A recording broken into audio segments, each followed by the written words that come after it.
Hey guys, Dr. Justin Marchegiani here today. We're going to be talking about the top 5 nutrients. So, big one out of the gate, cinnamon's excellent. I put that one in my glucose synergy product. Cinnamon's excellent. It's going to help with good blood sugar utilization. It's going to help you. It's going to mimic insulin activity to increase. It's going to basically take insulin and it's going to allow it to transport glucose into the muscle, into the cell better, and utilize it for fuel. So it's going to have excellent efficacy at helping that glucose get into the cell so the body can burn it. Your body will use GLUT4 receptor sites to kind of pull some of that glucose in, and insulin will definitely help that. Some studies show that cinnamon can reduce fasting blood sugar levels and may have a beneficial effect on glycemic control. That just means keeping your blood sugar a lot more stable. So, good nutrient we can add in. Again, I'll put it on my Granny Smith apple and some almond butter. Great way to get cinnamon in, and just topically put it on a nice fruit that you like, and it'll lower your blood sugar from that. Movement after exercise is powerful. Like I've seen 15, 20% reduction in blood sugar just going for a 5 to 10 minute walk after a meal. So if your blood sugar's up, let's say it's greater than 120, 130, 140, just do a 10-minute walk. You'll pull that blood sugar down 10, 20 points pretty easily. You can also pregame it by just doing like maybe 10, 15 air squats before you eat. That gets those GLUT4 receptor sites up on the muscle and ready to pull that glucose in. So then you can utilize it and store it in the muscle as glycogen instead of leave it in the bloodstream. Alpha lipoic acid. It's a sulfur compound. It's a powerful antioxidant. Definitely has insulin sensitizing benefits. Helps reduce blood sugar. Anytime you sensitize insulin, you are going to manage blood sugar better. It aids in the conversion of glucose into energy. That means glycolysis, breaking glucose down, utilizing it, converting it into ATP. You get some ATP production through glycolysis. You get some through the Krebs cycle / citric acid cycle. And the most you're going to get is going to be through the electron transport chain. But that enhances glucose uptake. Alpha lipoic acid also been shown to reduce peripheral neuropathy. So if you have very high blood sugar, that can cause inflammation of the nerves, and that can really help improve nerve damage, especially the R-lipoic acid is really good. Chromium, awesome, very good. Plays a very important role with carbohydrate and fat metabolism. It's going to help insulin maintain sensitivity. So the more sensitive your insulin is, the less of it you need. The less of it you need, the less chance your cells have it becoming insulin resistant. And this is going to help with less blood sugar. Chromium has been found to be beneficial at improving glycemic control. That just means preventing the high and low blood sugar swings. Keeps the blood sugar a little bit more even. The more we spike blood sugar up and down, that's where we have the insulin surge and the cortisol adrenaline drop. So that's going to keep your blood sugar in check. Berberine. Berberine is very powerful. Oregon grape, berberine, barberry, golden seal, right? These have been shown to be very helpful at reducing blood sugar. Again, I'll use berberine for clearing out gut bugs, SIBO, bacterial overgrowth. Berberine is also used to lower cholesterol too, in a kind of a natural way. Tends to not do it in a way that over reduces it, like certain medications may. It has a lot of different mechanisms how it works. It's going to help with insulin sensitivity. It's going to help with glycolysis, helping to break down the blood sugar better. It's also going to help with gluconeogenesis, meaning it's going to help their body produce less glucose from the liver, right? The liver will make glucose through gluconeogenesis. It'll take protein and it'll make new glucose. So gluco means glucose, neo means new, genesis means to form. So it'll form new glucose out of protein typically. And so that's kind of how metformin works too. Metformin's a medication out there, which is typically naturally derived from a French lilac flower.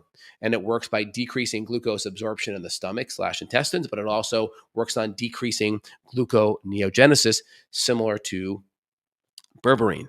Now, berberine does knock down a lot of bugs. So you have a chance of, really potentially overdoing it and knocking down the microbiome a little bit too low. And that could impact probiotics. So I would not use berberine all the time. I much rather use a nutrient more regularly, i.e. chromium, i.e. ALA. I much rather use those things, i.e. cinnamon, kind of more readily.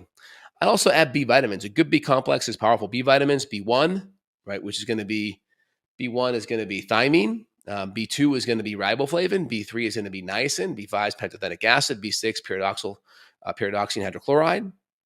B7 is going to be biotin. B9 is going to be folate. B12 is going to be B12.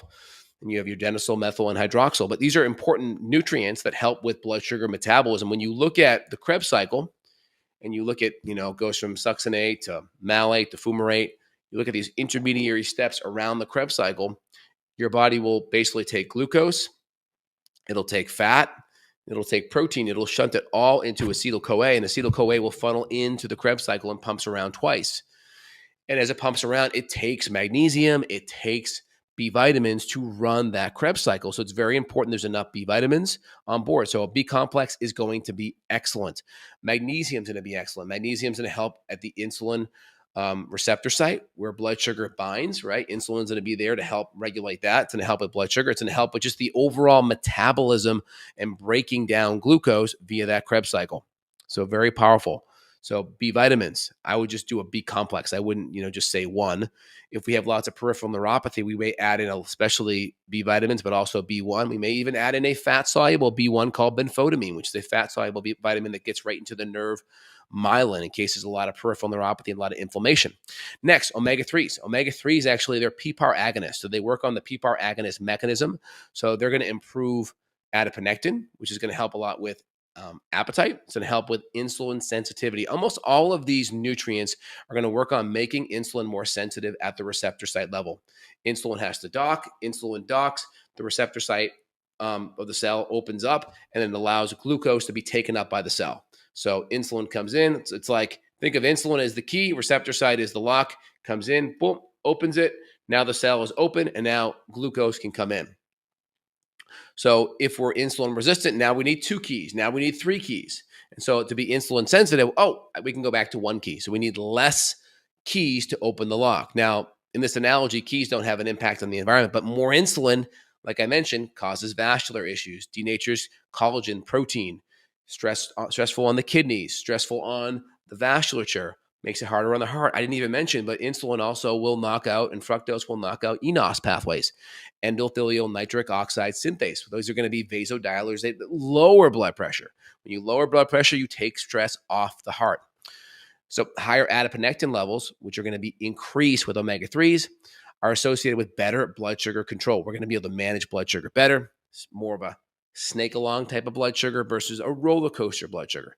That's going to help reduce inflammation. Omega-3s are going to work on that prostaglandin 2 pathway. It's going to reduce inflammation, and it also is going to play a role with insulin resistance, meaning you need less insulin, less of the deleterious side effects that insulin causes.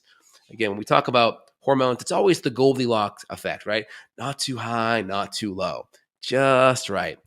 Hope that helps, guys. Let me just kind of recap here. We have cinnamon, very important.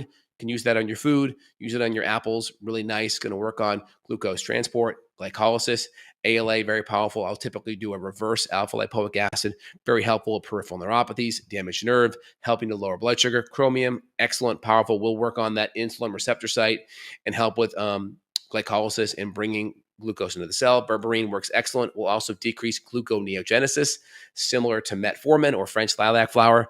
And then your omega-3s are going to be a PPAR agonist. It's going to work on blood sugar stability, insulin sensitivity. I also added some bonus ones in for you. I said 5 today, but I'm over delivering for you guys.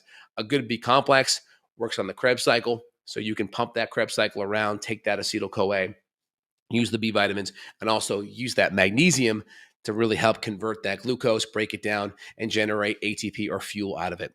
Hope this helps, guys. Again, my big labs out of the gate are going to be a fasting insulin, get it below 10, ideally below 7, run your functional glucose tolerance test, see how you respond to food. Again, if your waist is starting to get, greater than 35 inches as a guy or 30 as a female, it's a good sign. Your waist will be kind of your insulin meter. So you get a couple levers. You reduce the carbohydrate, do more vegetables, maybe a little bit of low sugar fruit, and reduce some of the starch, or add a little bit of movement. Add some steps, add some resistance training. That'll help your body basically deplete and squeeze that glycogen out of the muscle, and then you have more reservoir to soak up other glucose hanging out in the bloodstream. Hope that helps, guys. Hope you enjoyed it. Again, if you want to dive in deeper, there'll be links down below. If you want to reach out to my staff and team, we're happy to help you and provide functional medicine support worldwide if you need that. All right, guys, make sure you subscribe, notifications, bell, comments below. All right, guys, take care. Have a good day.